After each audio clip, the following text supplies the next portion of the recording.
Bismillahirrahmanirrahim. Assalamualaikum warahmatullahi wabarakatuh. My name is Agung Mursalin. I'm from PBIC class, and in this video, I would like to explain my answers, and also I will do some analysis about the sentence pattern.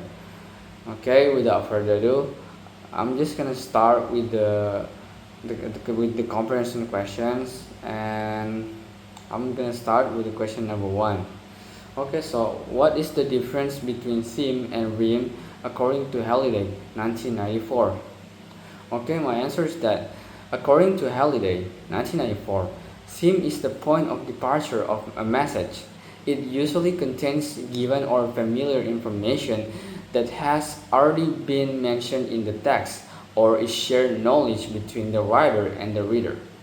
In contrast, rhyme is the part of the clause where the theme is developed. It normally contains new or unfamiliar information that the writer wants to communicate. In simple terms, theme tells the reader what the sentence is about, while rhyme provides additional information about the topic. Okay, next, the question number two. Why is theme considered the point of departure in a sentence? Okay, my answer is that theme is considered the point of departure because it introduces the topic or starting point of a sentence.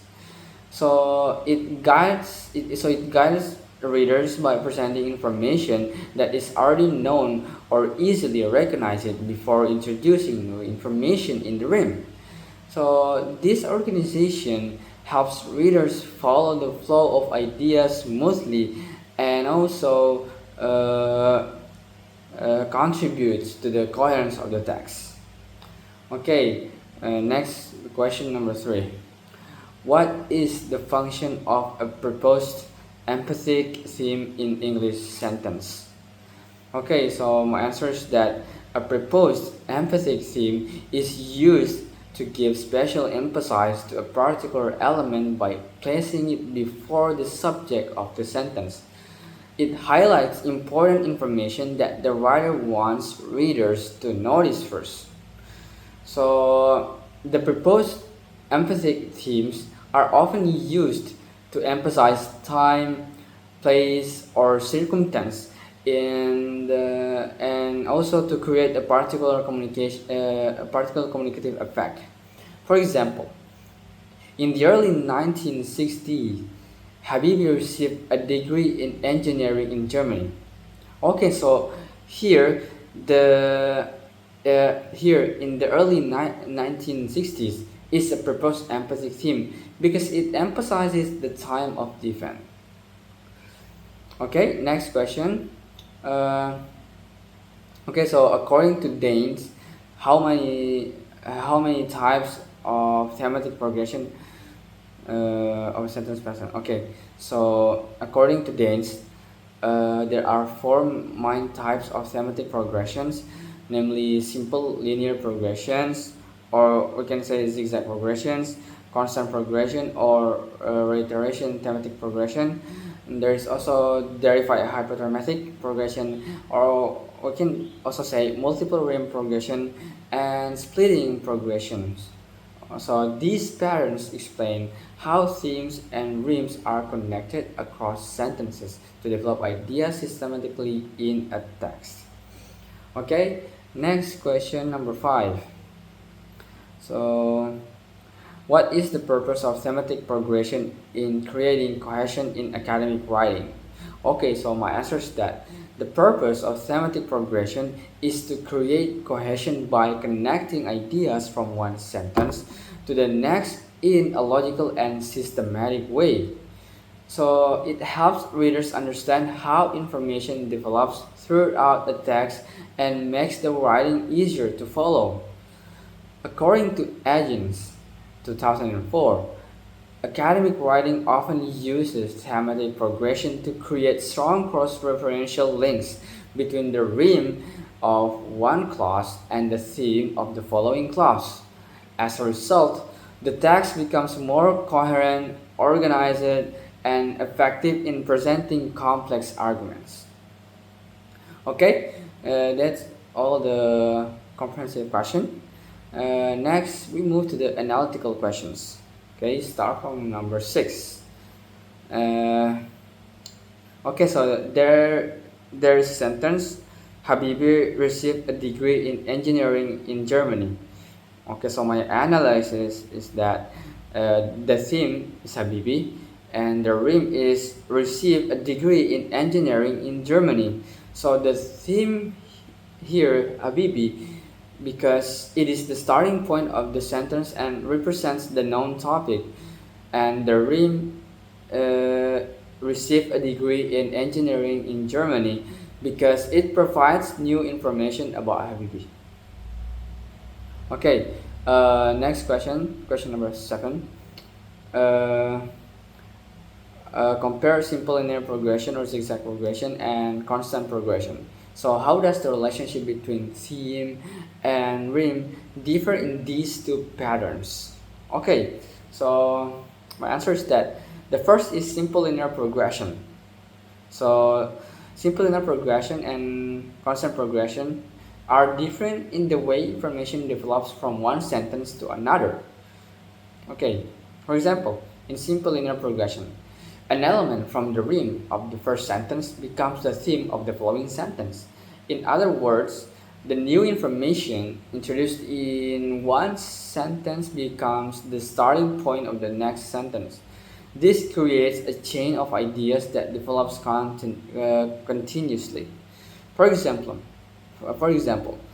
the theme, the divorce battle, and the rim has only begun for Brad Pitt and Angelina Jolie.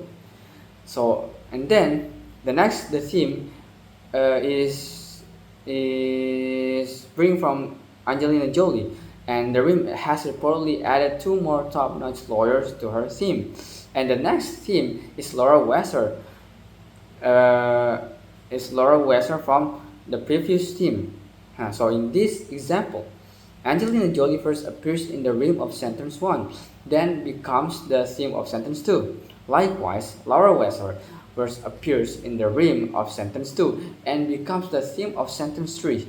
So this is why it is called zigzag progression, because the information moves from the rim of one sentence to the theme of the next sentence.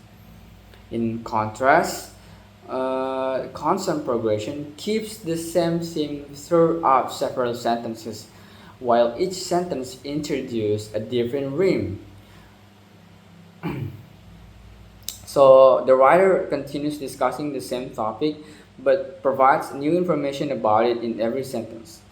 For example, the theme, an old owl, and the rim live in an oak. The next theme, he saw incidents happening around him. And next theme, he and the rim saw a boy helping an old man. And next theme, he refers to an old owl saw a girl shouting at her mother. So here, the theme remains the same, an old owl or he, the pronouns in every sentence, but each rim provides different information about the owl. So therefore, the main difference is that in simple linear progression, the rim of one sentence becomes the theme of the next sentence, whereas in constant progression, the same theme is repeated while the rim changes to develop new information. Okay, next, question number 8. Explain why thematic progression is important in academic writing. And I also have to support my answer with ideas from Agents 2004. Okay, so my answer is that thematic progression is important in academic writing because it helps writers organize ideas logically and maintain coherence throughout the text. It guides readers by showing how each sentence is connected to the previous one, making complex information easier to understand. Okay, so according to Agents 2004, academic texts usually contain a high incidence of cross-referential links in which the rim of one clause becomes the theme of the next clause. So this pattern allows ideas to develop gradually and systematically, and helping readers follow the writer's argument so without confusion. Therefore, thematic progression plays a significant role in creating cohesion and improving readability. And also, uh, it can strengthen the overall quality of academic writing. Okay, that's all the analytical question. We move to the application questions. We start. I'll start from the question number 9. Okay, so there's a text. English is widely used in international communication. International communication helps people connect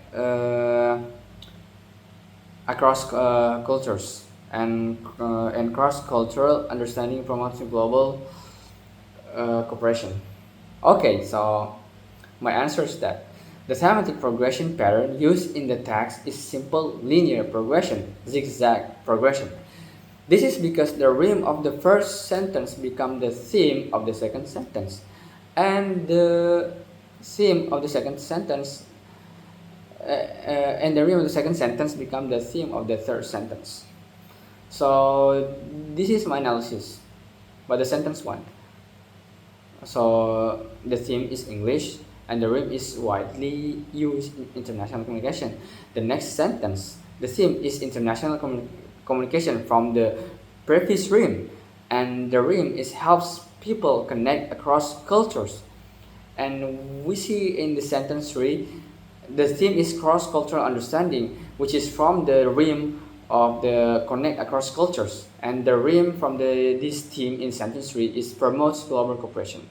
So the information develops step by step, and the first sentence introduce international communication, which become the theme of the second sentence. Then the second sentence introduces the idea of cross-cultural understanding, which becomes the theme of the third sentence. This chain of information is the characteristic of simple linear progression or the zigzag progression, where new information becomes the starting point of the next sentence. Okay, the last questions, the 10 question or question number 10. So I already write a short paragraph about education, and my paragraph. Uh, okay, so I'm just gonna read my paragraph here. So education is one of the most important foundations for personal and social development. And education equips individuals with the knowledge, skills, and values needed to face future challenges. It also encourages critical thinking, creativity, and lifelong learning. Education plays a significant role in promoting economic growth and improving the quality of life in society. Okay, my explanation is that this paragraph follows the constant progression, of course, reiteration, thematic progression, because the same theme is maintained throughout the paragraph. Okay, so if the first sentence introduces education as the main theme, the second sentence, education, is repeated as the theme to provide additional information about its role in equipping individuals with knowledge and skills. And in the next sentence, in the third sentence, the theme it refers back to education, maintaining the same topic while adding another idea about fostering critical thinking and creativity. And finally, the fourth sentence repeats education again as the theme and presents new information about its contribution to economic growth and society. Thus, the theme remains constant across all sentences, while each rhyme introduces different information that gradually develops the central idea. Okay, maybe that's all my answer and some analysis from me. Thank you very much for your attention. Assalamualaikum warahmatullahi wabarakatuh.